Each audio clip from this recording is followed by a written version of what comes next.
Good morning guys. आज चाहिँ हाम्रो ट्रेकको सेकेन्ड डे हो। मोटे यहाँ छ फुल रेडी। अनि हामीहरू बसेको ठाउँ चाहिँ यो के ब्याम्बू, यसको नाम के थियो अरे? बसेको रुम यो थियो। बाहिरको नजारा यस्तो छ। रातभरि आज रातभरि यो हुन्छ नि खोलाको आवाज सुनि सुनि हामीहरू सुतेको के यस्तो छ। अब हामीहरू जान्छौँ। आज चाहिँ 10 आवर्स लाग्छ अरे त्यो लाङटाङ भिलेजमा पुग्नको लागि। अब लेट्स यस्तो यो क्याम्पवाला पनि रहेछ। यस्तो रातभरि यो खोलाको आवाज सुनेछ म त ल के हो यस्तो। मलाई त्यो डर लागिरहेको थियो खोला सोला यतातिर आयो भने भनेर डर पनि लागिरहेको थियो, तर केही भएन। ठुलो छ खोला। खोला भनेको यो माथि छ टाउकोमा भर्खर बाटो जाँदैछ। काङ्ग्रेस खोलाको नाम यो ठाउँको नाम लाङमच्छे खोला। मेरो हजुरको धेरै अगाडि मेरो हजुरको डोमेन हिजो हाइड्रो पावर देख्यो, डोमेनमा बस्नुहुन्छ। उसलाई अब बिजनेसको लागि चिया पसल खोलामा लाग्यो होइन, चिया पसल जस्तो खोलामा लाग्यो। त्यतिखेर क्याम्पिङ ट्रेकिङहरू यो बाटो स्याब्रो बेसीको बाटो थिएन कि, सबै धुन्जेबाट उकालो चढेर ठुलो स्याब्रो हुँदै बाटो यस्तो थियो। भनेपछि उसलाई बिजनेस भएन। अनि ऊ यहाँतिर हिँडेर आउँथ्यो, यहाँ मन पऱ्यो उसलाई। एउटा चिया पसल खोलेर बसेछ। त्यतिखेर सबै क्याम्पिङ हिँड्ने, खाना पनि आफै पकाउने, टेन्टमा बस्ने, कोही पनि यहाँ यसरी रुमसुम खोज्न नआउने, यहाँ मात्रै खोज्ने। एक दिन चाहिँ खैरिनी आएछ, ग्रुप टन्ने ग्रुप बनाएछ, रुम चाहियो भनेछ, बस्ने भनेछ, खाना चाहियो भनेछ। हजुरको दौडेर यहीँतिर बाँस काटेर खाट बनाइदिएछु क्या लाइफ। उहाँ भएछ खैरे त है, यो मान्छे त कडा रहेछ भनेर यु आर माउन्टेन म्यान भनेर उसलाई नाम दिएछ कि, mountain man, sorry bamboo man भनेर, माउन्टेन म्यान, ब्याम्बु म्यान। अनि त्यही ब्याम्बु म्यान सर्कल हुँदै गरेर सबैले ब्याम्बु भन्न थाल्यो कि यो ठाउँमा। And since the story begins from my grandfather, हाम्रो होटलको नाम पनि ब्याम्बुै राखेको कहानी जस्तो है। Guys, welcome to Melna Khatri's vlogs. Langtang trek day 2.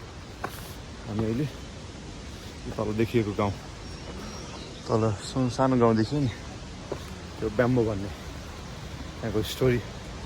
Bamboo किन भयो कता कता एभ्रिथिङको अबाउटमा हामी सर्ट सानो एउटा कोही राख्छौँ। त्यहाँबाट हामी निस्क्यौँ। हामी हिजोको नाइट टाइम स्टे गरेर अब हाम्रो डे 2 को we have set the target for Langtang village. So हेरौँ, हाम्रो कोली मिल्न र अङ्कित अगाडि बढिरहेको छन्। लेट्स सी हाम्रो आजको दिन कसरी बित्छ, के गरिन्छ, कस्तो कस्तो इन्जोय गरिन्छ, scenarios and all schedule. Guys अहिले हामीहरू यहाँ आइपुग्यौँ।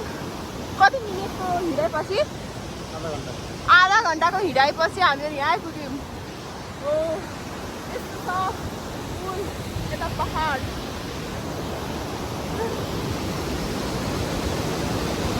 मोटे त्यहाँ छ। Oh my god, गाइस हामीहरू हिँड्दै कहाँ आइपुग्यौँ थाहा छैन यार। यस्तो उकालो ओह्रालो थियो आज त। यहाँ के हो यो? ओ यो के हो, गधा हो कि खच्चड हो कि के हो यो? केही न केही त हो बिचरा। हेर्नु नि, सिलिन्डर बोकिरहेको छ। के सुनको लाग्छ क्या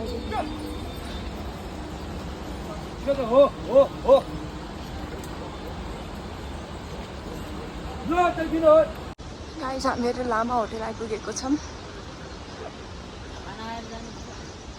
नाइ यस्तो छ।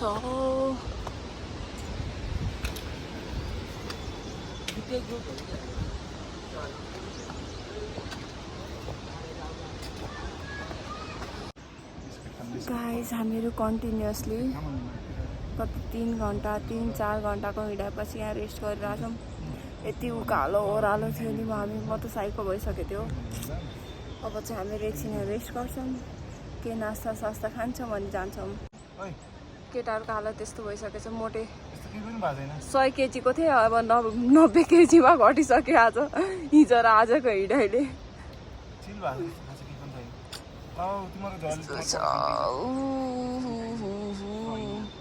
अझै कति उकालो ओह्रालो होला।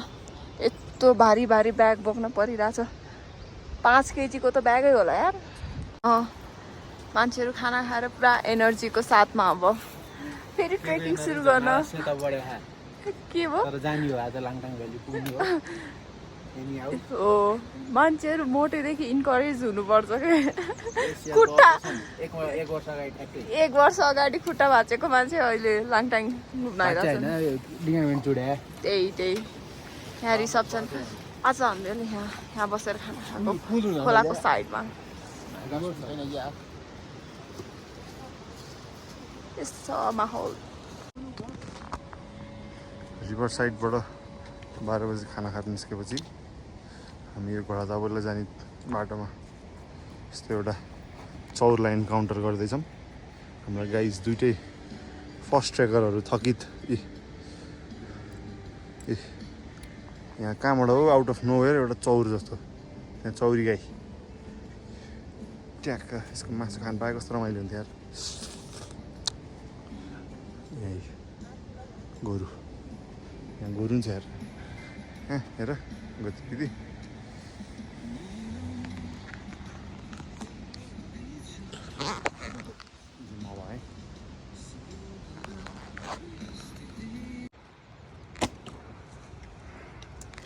गाइस यो जीवनजल हो नि अमृत हाम्रो लागि। यो ट्रेकिङमा जीवनजल भनेको अमृत हुँदो रहेछ कि मैले जिन्दगीमा जीवनजल खाएको थिएन जति यहाँ ट्रेकिङमा आएर खाएँ।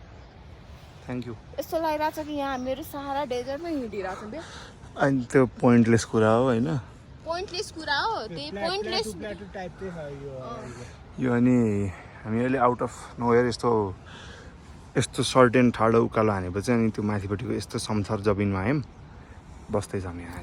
मेरो मम्मी ड्याडी त रुनुहुन्छ होला यार, छोरीले यस्तो दुःख कष्ट गरेर गयो। ऊ हाम्रो फरेस्ट्री पढ्ने साथीहरू आइरहेको छ, एकलट हुँदा देखेको एकचोटि त यार यस्तो छ माहौल यहाँ, रमाइलो छ। गाइस हामीहरू फाइनली यहाँ घोडा तबेला पुगिसक्यौँ। अब अझै हामीहरू अझै 4000 चढ्न खा आजको गन्तव्य। 4000 सम्म हाम्रो अहिलेको एल्टिट्युड कति छ भनेपछि कति 3014 मिटर छ अहिलेको एल्टिट्युड। अनि त्यसपछि अब हामीले आज 3500 सम्म हो कि 4000 सम्म चल्ने हाम्रो प्लानिङ छ। अब लेट्सी के 100 आवर्स त्यहाँ घोडाहरू छ। यहाँ पछाडिको माहौल यस्तो छ, पानी पर्ने जस्तो गरेको छ तर पानी पर्छ किन आई डोन्ट नो। हिउँ पऱ्यो हुन्थ्यो नि। हामीहरू कहाँ पुग्ने नै थाहा छैन। यस्तो छ पछाडिको माहौल।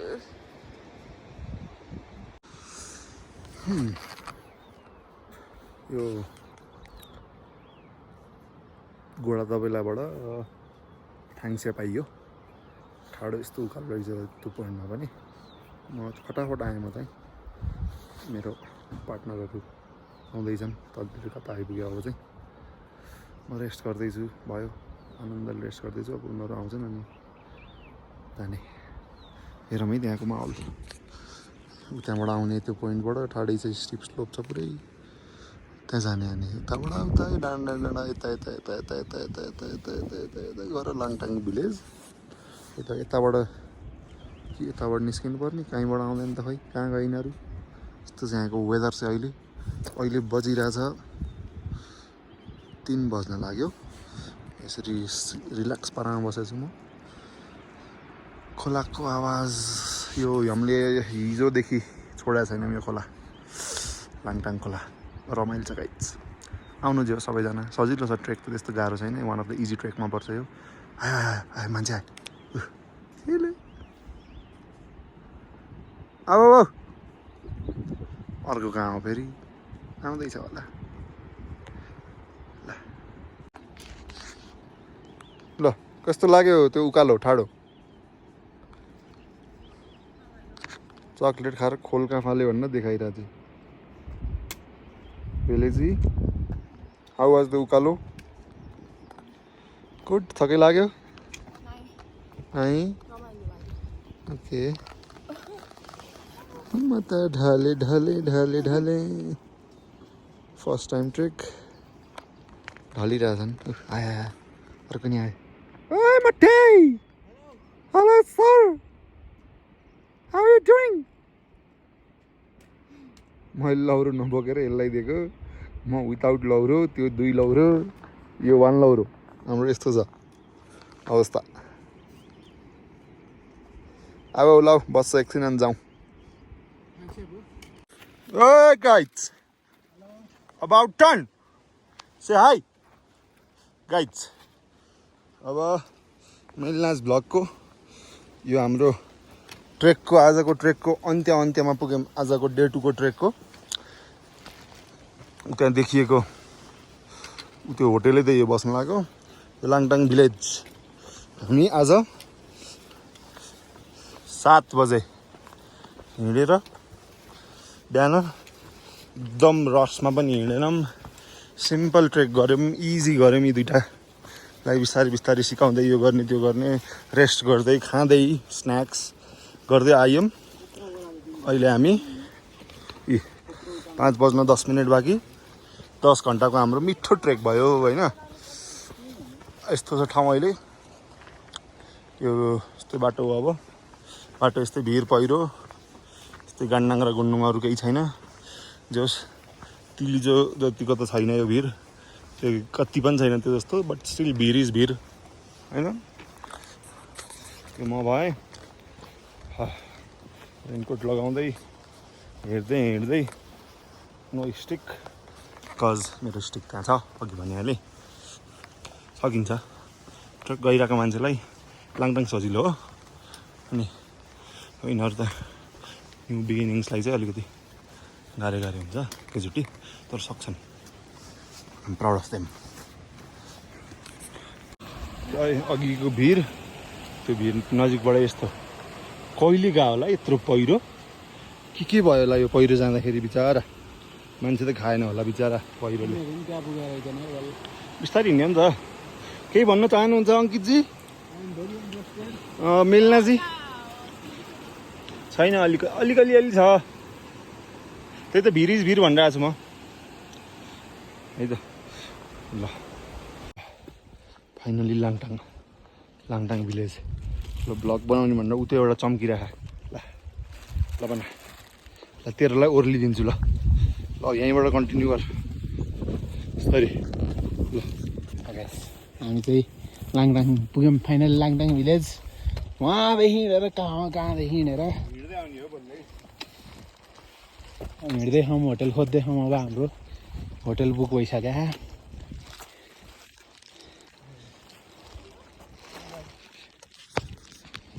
तिनीहरू त्यहाँ माथि पुगिसके मेलना खत्री रमाइरहेछन् रिसभ नि रमाइरह पुग्यो आजको गन्तव्य भन्दै म नि खुसी छु भेरी मच ह्याप्पी फाइनली 10 घन्टा हिँडेर बिहानदेखि proud of myself guys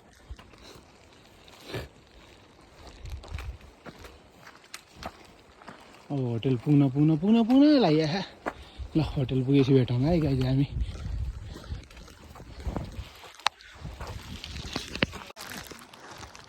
guys यो लाङटाङको मौसम यस्तो छ मेरो हालत यस्तो भइसक्यो म एकदम टायर्ड भइसकेँ रिसाउने पानी यस्तो छ अब हाम्रो कुन होटल हामी हेर्न गइरहेको छौँ र मेरो हात एकदमै चिसो भइसक्यो अब चाहिँ हामी किनभने अहिलेसम्म जस्ट ट्राउजर अनि नर्मल विन्ड आइएछ अब चाहिँ एल्टिट्युडले हान्ने चान्स हुन्छ सिधै 3500 एलिभेसनमा छौँ लगाउँछौँ गम्म लुगा लगाउँछौँ 1500 पनि लाउँछु म यस्तो चिसो छ नि यस्तो चिसो छ मेरो हात पुरै चिसो भइसक्यो कि त्यही भएर अब छिटो छिटो गएर हेर्नु न यस्तो कुहिरो लागेछ कि केही देखा नि परिरहेको छैन मोटो यहाँ छ